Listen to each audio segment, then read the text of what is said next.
नास्ति मूलम अनौषधम. काय याचा अर्थ? तर शास्त्रकार म्हटले, तुम्हाला तुमच्या डोळ्यांनी जेवढे झाड दिसत आहेत त्या प्रत्येक झाडाचं मूळ हे औषध आहे. प्रत्येक झाडाचं मूळ काय? मुळी औषध आहे प्रत्येक झाडाचं. डोळ्याने तुम्हाला कोणतंही झाड दिसू द्या इथून बाहेर पडल्यानंतर, त्या प्रत्येक झाडाचं मूळ औषध आहे. पण घोटाळा असा आहे की कोणत्या झाडाची मुळी, कोणत्या झाडाचं मूळ कोणत्या रोगावरती औषध म्हणून चालतं याचं ज्ञान आपल्याला नाही. नाहीतर हरेक झाडाचं मूळ शास्त्रकार म्हटले औषध आहे. पण घोटाळा असा आहे की आपल्या अवतीभोवती हे झाड आहेत, पण त्या झाडाचं ज्ञान आपल्याला नसल्यामुळे त्याच्यापासून फायदा करून घेता येत नाही, करून घेता येत फायदा.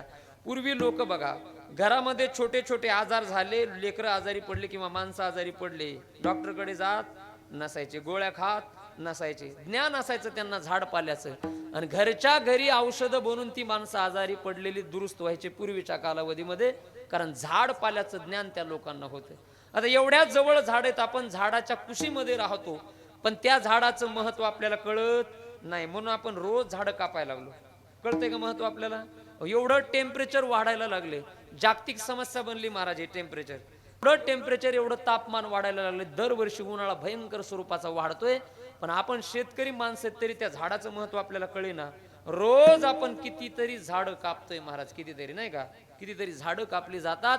झाडं एवढ्या जवळ आहेत, महत्व न कळाल्यामुळे त्यांना आपण कापतो. शास्त्रकार म्हटले प्रत्येक झाडाचं मूळ औषध आहे.